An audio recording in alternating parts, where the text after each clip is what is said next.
Well, you want to figure out something that you're doing with your life that's worth not getting drunk and screwing up, because that's fun. Okay, so why stop? Well, you do stupid things when you're drunk. You hurt yourself, you compromise your health. It's really hard on the people around you. You tend to turn into a liar, and it screws up your life. It's like, yeah, but it's pretty fun. Yeah, well, it is, but you need something better than that. And what's better isn't being straight and not making mistakes. It's like that's all prohibition in some sense. What's better is, no, you need an adventure, man. You need to get out there and have something to do and something worth waking up for. And that's the substitute for the addiction. Actually, the addiction is the substitute for that, if truth be known. So the question is, why do people pursue rewards that don't produce this resonance? They don't have a value hierarchy. So Pleasure Island, it's a good example. Those kids that were brought there were lost. So they didn't have anywhere to go. They didn't have an identity. So they default to local pleasure. And that's better than none. Although the problem with local pleasure, well, as the narrative made clear, is that you better look out if you're impulsive, because it's going to kick back on you hard. And the reason is, you're only considering the immediate time frame. And the problem is that things propagate across all the time frames. And so just because something works really well this second, cocaine, for example, doesn't mean that it's a tenable solution to the class of all problems. So often people pursue local pleasure because that's the best they can imagine. It's the best they've been taught. They don't see another alternative. So it can be ignorance. It can be they don't want to adopt the responsibility, because part of the problem with working at every level of the hierarchy simultaneously is that it's like dancing to a very complex waltz, let's say. You have to be paying attention to a very large number of things simultaneously and doing things right. It requires responsibility. And so,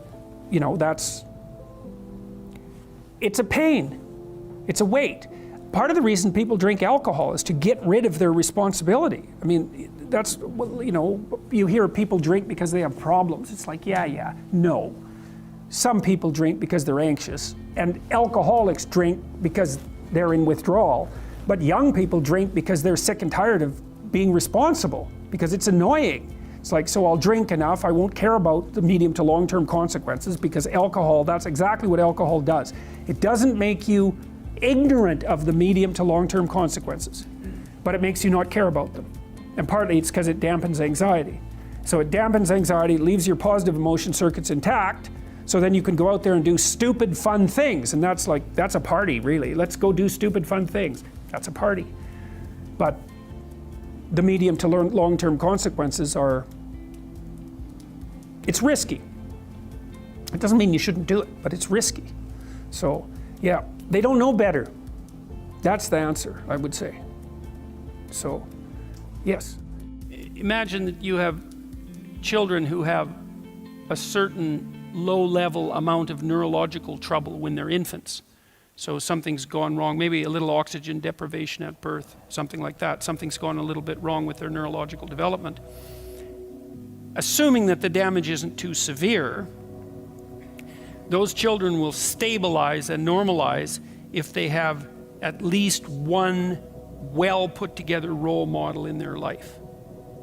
And so one of the things that you do if you want to inspire others is get your act together, because you inspire most through example.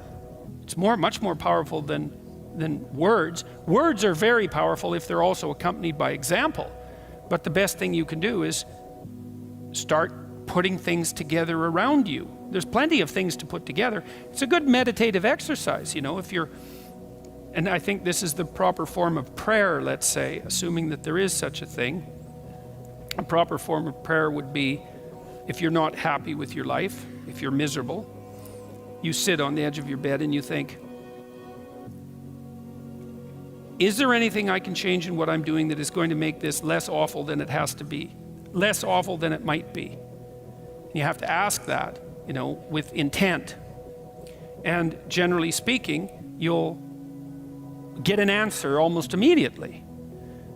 There's something that you could put right that day that would make things slightly better than they are. And that's rule 4, which is compare yourself to who you were yesterday and not to who someone else is today.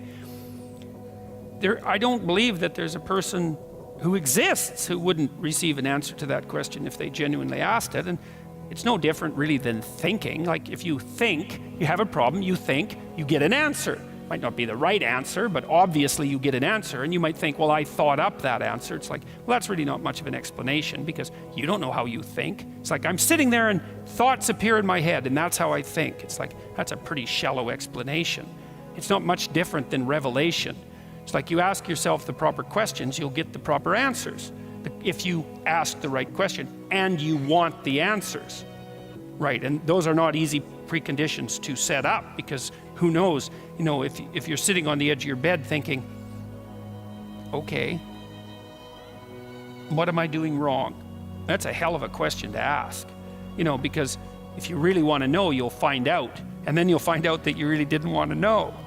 Because generally speaking, finding out what you're doing wrong is not a pleasant experience, and it means that you have to sacrifice part of yourself. Usually a burned out, stupid, bitter, corrupt, arrogant, nasty, vengeful part of yourself, but nonetheless part that you like. And so you can, I think that room for those incremental improvements exists within everyone's grasp. And I think that it's a humble thing to do, to ask how you could improve incrementally without interfering with anyone else, like it's your problem, not theirs. But I think that the consequences of maintained incremental improvement are anything but incremental. You get compound interest on incremental improvement. There's another rule in the New Testament called the Matthew principle. Economists use it, and the rule is, to those who have everything, more will be given, and from those who have nothing, everything will be taken. It's actually a description of the way the world works, interestingly enough. You know that if you've ever played Monopoly, because that's what happens if you play Monopoly. And there's a reason for that, that's a deep reason. And it's a very harsh rule, because it means as you start to wander off the path, let's say, the probability that you will wander further off the path increases non-linearly. And that's a terrible thing to know. As you wander towards the edge, the probability that you'll fall off the cliff increases. And that's a statistical justification for the concept of hell. But as you improve, the probability that each improvement will produce a further improvement increases. And so perhaps the downside is the cataclysmic catastrophe that you can engage upon if you reproduce your moral failings. But the upside is that each improvement produces an increment in the probability of the next improvement.